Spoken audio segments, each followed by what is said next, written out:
Hey, what's good, everybody? Welcome back to another episode of Sam's Wrecking Yard. So today I'm going to be changing the heater blower motor in a 2006 Hyundai Tucson. What's good, YouTube? Welcome to Sam's Wrecking Yard.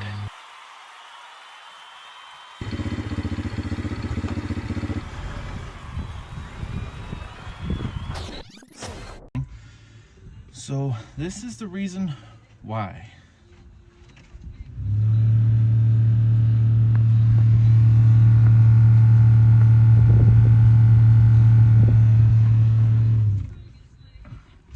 Yes, I agree, it's not all that bad, but if it'll annoy the crap out of me, it's gonna annoy the crap out of somebody else, and just want to avoid that. And the part was like 80 bucks on Rock Auto. So I'm gonna go ahead and start doing that, and I'll show you guys what I'm working with here and get started. So a bit better view here, a bit widescreen, but so what we gotta do is get this out of our way, I believe. But first I'm gonna poke my head up under there. You're gonna come with me. Alright. Oh. Maybe I don't have to. Looks like I got 1, 2. I bet you there's a third back there. Okay, well, let me make this from a half-hour job to a 2-hour job because it looks too simple. Mechanic joke. Alright, so I'm going to pop this clip off. And looks like just take out these screws. What do I need? Phillips, okay. And I'll be right back. I gotta go find a screwdriver. I'm fully assuming that you guys can see what I'm doing.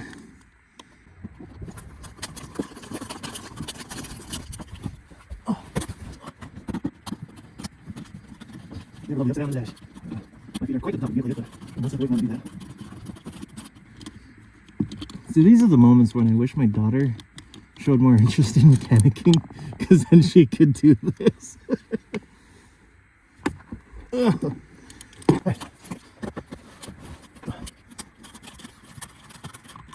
mean, at the end of the day, I could have taken out the driver's or passenger seat here, but you nobody got time for that. Why make more work for yourself, right? Oh, look.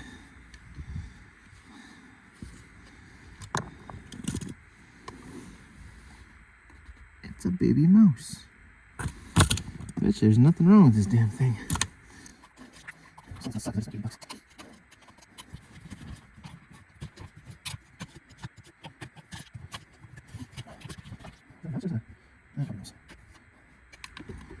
was thinking maybe squirrel. Kind of like how my brain works, you know? Alright, now with that being said though, this doesn't look too bad up in there. Okay, let's turn the key on, hold it.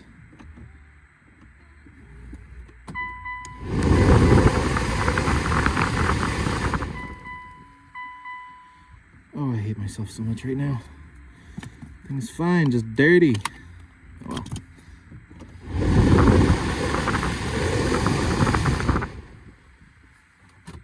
Okay, let's go ahead and get this back in, and then we'll give it another test run here. With any luck, I might still be within my realm of possibilities of returning that piece back to Rock Auto. Highly doubt it, but I have this bad habit of hanging into parts for vehicles and not installing them within a couple of years of getting them.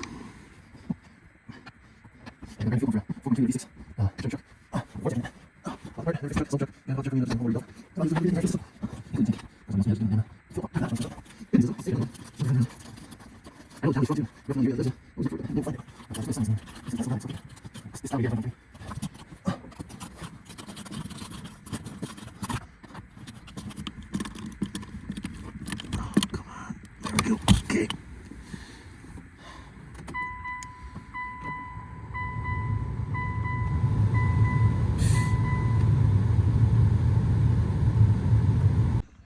Well, folks, that just goes to show you that looking into things and actually diagnosing can save you a lot of money.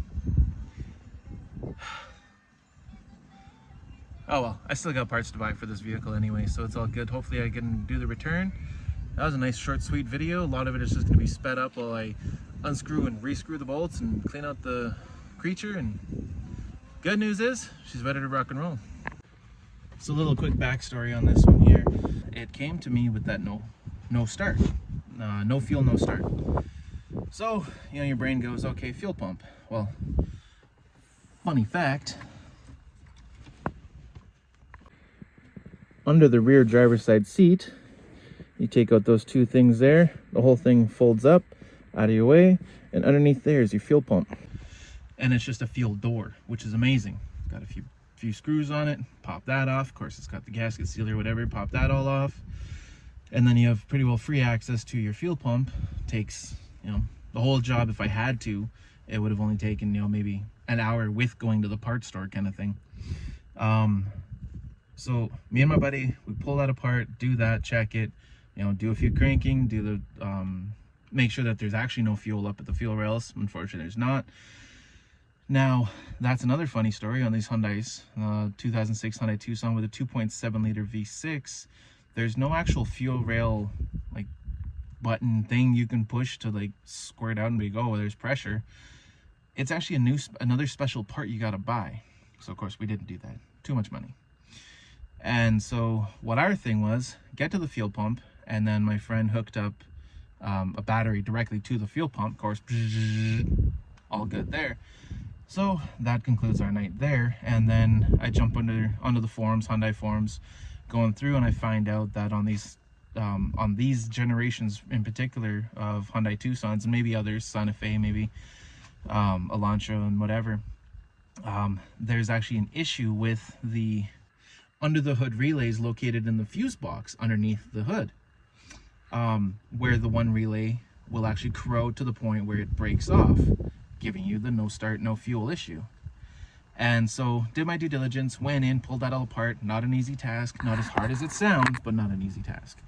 And got in there, pulled out the relay. Sure enough, one of the pins was corroded like crazy. Pulled out the fuse box. Sure enough, there's one wire kind of just dangling there doing its thing.